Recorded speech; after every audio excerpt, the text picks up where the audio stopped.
गीता के अध्याय 11 में अर्जुन कृष्ण से कहते हैं कि हे कृष्ण, मुझ पर कृपा कर। आपने जो परम गोपनीय धर्म ज्ञान मुझे दिया, उससे मेरा अज्ञान नष्ट हो गया। मैंने आपसे जगत की उत्पत्ति तथा उसके प्रलय के नियम विस्तार से सुने। मैंने आपकी अविनाशी महिमा भी सुनी। ये भी जाना कि यहाँ का कण कण एक आपसे ही चलायमान है।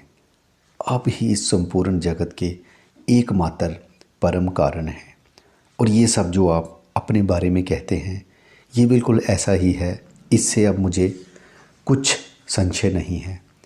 फिर भी आपके इस चारों ओर फैले हुए स्वरूप को समझना मेरे लिए आसान नहीं है।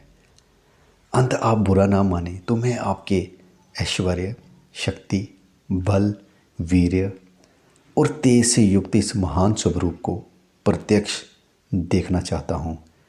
वैसे तो अर्जुन की बात सही है। ये समझ लेने मात्र से कि शरीर अलग है तथा आत्मा अलग है, आत्मा का एहसास तो नहीं हो जाता है। ये सुन लेने से कि ये पूरा जगत एक आत्मा का विस्तार है, उसका अनुभव तो नहीं हो जाता है। सो बात को पक्की करने के लिए अर्जुन आत्मा के चारों ओर फैले ईश्वरीय स्वरूप को प्रत्यक्ष देखना चाहता है। अब वैसे तो ये मुमकिन है ही नहीं, क्योंकि स्वयं आत्म साक्षात्कार किए बिना सर्वव्यापी परमेश्वर का अनुभव किया ही नहीं जा सकता है। सत्ता और संपत्ति तो बांटे जा सकते हैं, परंतु अनुभव थोड़ी ही विरासत में दिए जा सकते हैं। ऐसा संभव होता तो मैं पूरे संसार को कृष्ण बना चुका होता। मनुष्य के पास दो प्रमुख शक्तियां हैं। एक है उसका मन तथा दूसरे हैं उसके बुद्धि, अहंकार। सम्मोहन का अर्थ है मनुष्य के बुद्धि अहंकार को सुप्त कर देना। सुप्त मतलब सोया हुआ। एक बार मनुष्य के बुद्धि अहंकार सुप्त कर दिए तो वह नेचुरल हो जाता है। उससे दो चीज़ें संभव हो जाती हैं।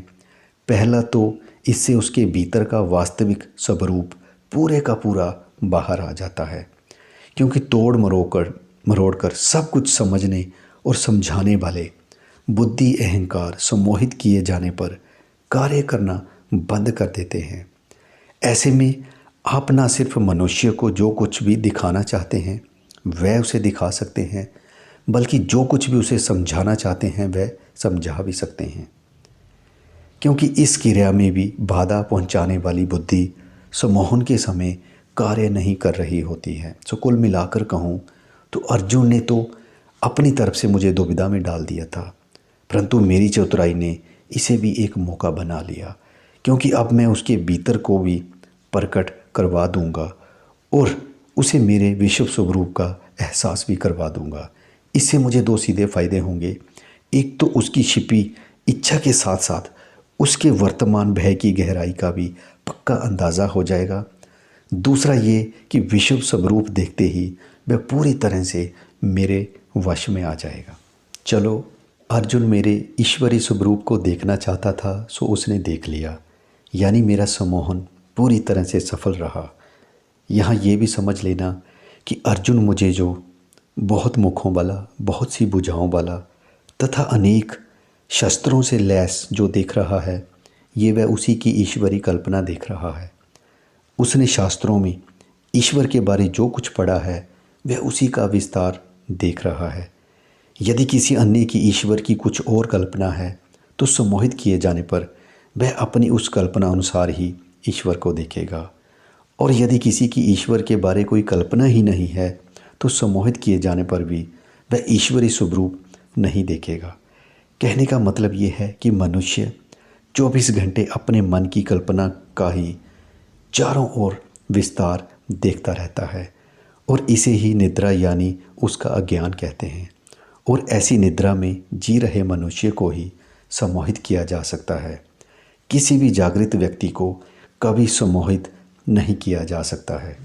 अध्याय 11 में कृष्ण ने अर्जुन को सम्मोहित करके कहा कि ले, तू जो देखना चाहता है वह देख। और अर्जुन ने वह सब कुछ देखा जो उसके मन में था। कुल मिलाकर कहने का मतलब इतना है कि ये बाहरी जगत एक सम्मोहन है। ये भी मनुष्य को वैसा ही दिखता है जैसा वह स्वयं होता है। संक्षेप में कहूँ तो ये जगत सिर्फ हमारे मन का आईना है, इसलिए इसे माया भी कहते हैं। मीरा को ये जगत मस्त दिखाई देगा तो कृष्ण को ये जगत खेल दिखाई देगा। सवाल ये है कि आपको ये जगत कैसा दिखाई देता है। आज आपका मन मीरा की तरह मस्ती में स्थिर नहीं है, आज इसमें ज़माने भर के उतार चढ़ाव हैं। इसलिए आपको हमेशा ये अपने वर्तमान मन जैसा दिखाई देगा, यानी कभी कुछ तो कभी कुछ होगा। अभी एक काम करो, अगले 10 सप्ताह 2 वाक्यों में ये लिखो कि संसार के लोग कैसे हैं। ध्यान रखें कि आप जगत के बारे में लिखकर अपने मन को पहचानने की कोशिश कर रहे हैं, और ये प्रैक्टिस आप हर 6 महीने में एक बार करें ही करें। इसे तब तक करें जब तक संसार के सारे लोग व ये जगत आपको एक रंगी नज़र ना आने लग जाए। एक रंगी यानी जिस दिन आपको सब भोले या सब प्रेमी या फिर सब परमात्मा के अंश वगैरह नज़र ना आने लग जाएं। जब तक एक दिन भोले व एक दिन बदमाश, कोई सीधा व कोई खराब वगैरह नज़र आ रहा है, तब तक ये समझ लो कि अभी आपकी दृष्टि शुद्ध नहीं हुई है। मन आपका अभी पूरी तरह से निर्मल नहीं हुआ है, क्योंकि प्रकृति का सत्य ये है कि आपके साथ बुरे से बुरा करने वाला भी इनोसेंट ही है। बस आपके पूरे इनोसेंट होने की देर है, आपके मन को एक रंग में स्थिर होने की देर है। और गीता पढ़कर हमने मन की ये ऊंचाई नहीं पाई तो क्या किया। अध्याय 11 को यहीं पे मैं समाप्त कर रहा हूँ। बहुत जल्द मैं अध्याय 12 के ऊपर वीडियो में मिलूँगा आपको। आज की लर्निंग आपको जो भी मिली है, मैं उम्मीद करूँगा आप उसे लाइफ में इम्प्लीमेंट करेंगे। अगर वीडियो अच्छा लगा तो इसे लाइक करना, शेयर करना, चैनल को सब्सक्राइब ज़रूर करना। आपने समय निकाला, वीडियो देखा। Thanks for watching.